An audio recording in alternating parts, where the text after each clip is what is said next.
नमस्कार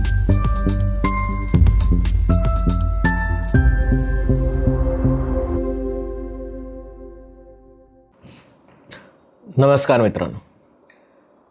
संसदेच्या पावसाळी अधिवेशनाच्या तोंडावरच हे जे सगळं आंदोलन आणि त्या निमित्ताने संसदेचं अधिवेशन बंद पाडण्याचा प्रयत्न होत आहे, ही काही आश्चर्य वाटण्यासारखी गोष्ट नाही आहे.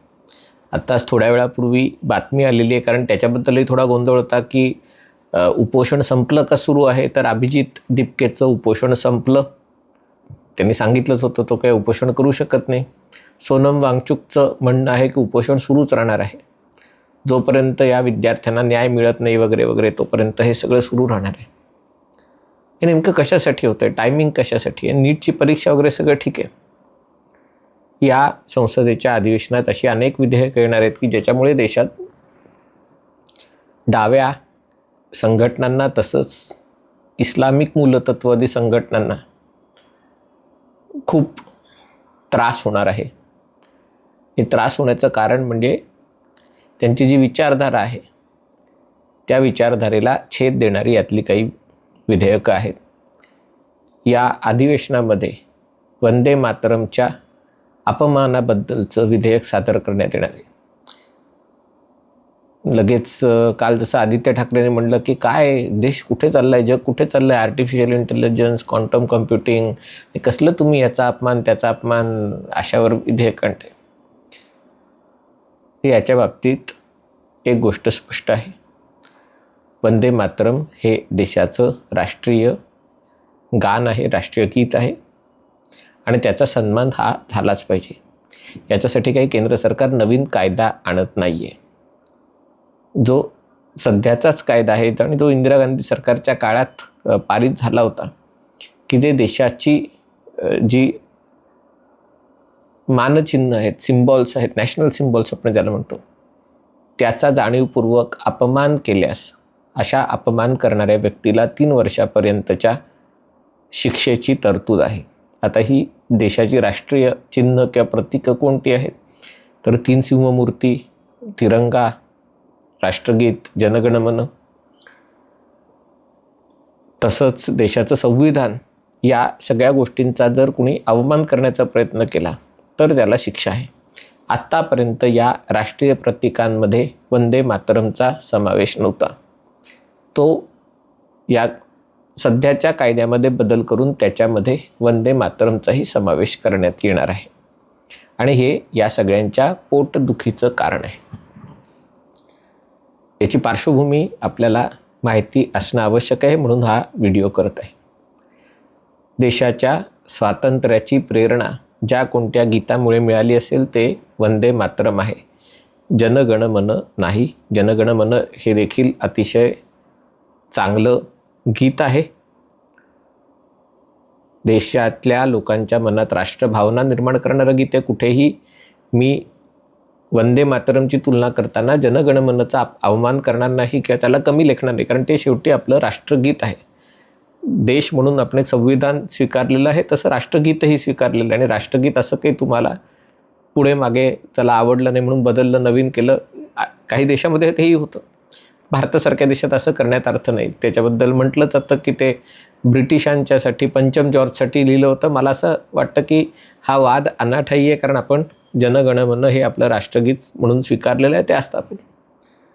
पण ही गोष्ट तितकीच खरी आहे की जनगणमन स्वीकारलं गेलं याचं कारण तेव्हा लांगुल चालनाच्या धोरणापायी वंदे मातरम स्वीकारणं काँग्रेससाठी किंवा त्यावेळचं जे सरकार होतं त्याच्यासाठी हे शक्य नव्हतं. आणि मग त्याच्यासाठी कारण देण्यात आलं की हे बँडवर वाजत नाही. अशी अनेक राष्ट्रगीतं आहेत इतर देशांची जी बँडमध्ये न वाजताही ती देशाची राष्ट्रगीतं झालेली आहेत. शेजारच्या बांगलादेशचं उदाहरण घ्या, अमार सोनार बांगला, हे रवींद्र संगीताचं उत्कृष्ट उदाहरण आहे. रवींद्रनाथ टागोरांनीच लिहिलेलं आहे. तेही बँडवर तसं वाजू शकत नाही, पण तरी ते राष्ट्रगीत आहे, कारण ते गीत बंगाली स्वातंत्र्याची प्रेरणा देणारं ठरलं, बांगलादेश निर्मितीची प्रेरणा देणारं ठरलं.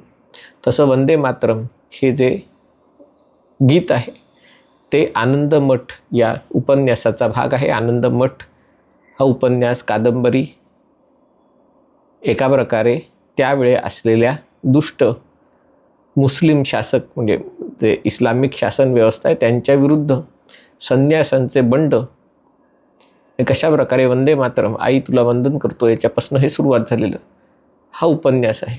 अर्थात जरी ते लिहिताना त्यावेळे बंगालवर राज्य करणाऱ्या मुस्लिम शासकांच्या विरोधात हे बंड असलं आणि त्याच्यामध्ये कशा प्रकारे ब्रिटिशांचं कल्याणकारी राज्य भारतात येऊ घातलं अशी त्याची पार्श्वभूमी असली तरी देखील त्याची भावना पहिल्यापासून स्पष्ट होती. कारण तेव्हा तर आंदोलन करणं आणि या सगळ्या गोष्टीला परवानगीच नव्हती. 19व्या शतकाच्या उत्तरार्धात लिहिलेलं हे गीत आहे आणि त्यामुळे वंदे मातरम म्हणणाऱ्यांना आनंदमठ वाचणाऱ्यांना ही गोष्ट स्पष्ट होती की हे सगळं ब्रिटिश राजव्यवस्थेच्या विरोधात बंड करण्यासाठी हे लिहिलं गेलेलं आहे. आणि त्याच्यामध्ये वंदे मातरम हे गीत भारतमातेचं वर्णन करतं आणि भारतभूमी ही आपल्याला मातेसारखी कशी आहे आणि नुसती मातेसारखी नाही आहे तर ती वेगवेगळ्या देवतांचं स्वरूप देवी देवतांचं स्वरूप त्याच्यामध्ये कशा प्रकारे कवी बंकिमचंद्र चट्टोपाध्याय की चटर्जी बघतात ते आपल्याला सांगणार आहे. पण सुरुवातीपासून या दोन गोष्टींमुळे त्याला विरोध झाला. एकतर ते हिंदू संन्यासांचं मुस्लिम संस्थानिकांविरुद्ध दुष्ट राजवटीविरुद्ध बंड म्हणून आणि दुसरी गोष्ट या देशाचा मुसलमान अल्लाशिवाय इतर कोणापुढे झुकणार नाही हे या आधारावर म्हणजे या आधाराला तसा काही अर्थ नाही आहे. कारण बाकीच्या सगळ्या देशांमध्ये असं चालत नाही. आखाती देशांमध्ये अनेक कुठेही लोकशाही नाही आहे आणि तिथे त्या देशाचे कायदे आहेत ते सगळे बरोबर पाळतात.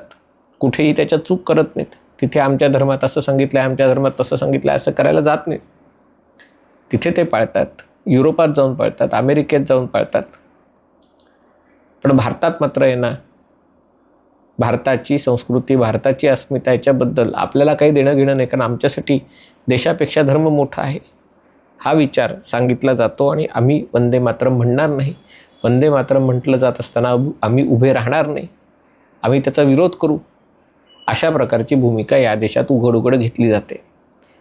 आत्तापर्यंत अशा प्रकारे वंदे मातरमचा अपमान केल्यास कोणतीही शिक्षेची तरतूद नव्हती. आता पण अर्थात तेव्हा देशाचं राष्ट्रीय गान असलेलं वंदे मातरम म्हटलं जाणं आणि राष्ट्रगीताच्या आधी म्हटलं जाणं वगैरे या गोष्टी सक्तीच्या नव्हत्या, आवश्यक नव्हत्या. आणि त्यामुळे ज्यांचा विरोध होता त्यांना तो विरोध फारसा उघडपणे करायची वेळ येत नव्हती. कारण अशा सगळ्या सेक्युलर कार्यक्रमामध्ये वंदे मातरमला ते सोडचिठ्ठी दिल्यासारखंच आपण वागत होतो. पण आता मात्र असं होणार नाही. आणि आता जर असं होणार नाही आणि वंदे मातरम जर म्हटलं जाणार असेल तर त्या वंदे मातरमचा सन्मान झाला पाहिजे. इथे धर्माची शिकवण वगैरे हे सगळं ठीक आहे. पण जेव्हा तुम्ही पाश्चिमात्य कपडे घालता, पाश्चिमात्य महिलांना बुरख्यामध्ये ठेवता पण स्वतः मात्र सगळ्या पाश्चिमात्य संस्कृतीच्या गोष्टी करता, तेव्हा सोयीनुसार धर्माचा अर्थ लावता येत नाही. तुम्ही जर धार्मिक आधारावर जीवन जगत असाल आणि मग तुम्ही आक्षेप घेत असाल तर गोष्ट वेगळी. पण तुम्ही ज्या गोष्टी करतात त्याच्यातल्या 10तल्या 7-8 गोष्टी अनइस्लामिक असतात. तर जेव्हा अशा गोष्टी करताना तुम्हाला काही त्याच्यामध्ये खेद किंवा खंत वाटत नाही तर फक्त वंदे मातरमच्या वेळेला हा वाटता कामा नये.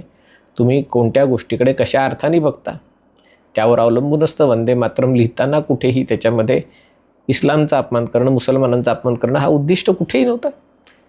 ब्रिटिशांच्या राजवटीविरोधात लिहिलेली ती एक उपन्यास आणि त्याच्यावर आधारित त्याच्यातलं ते गाणं, ते गीत.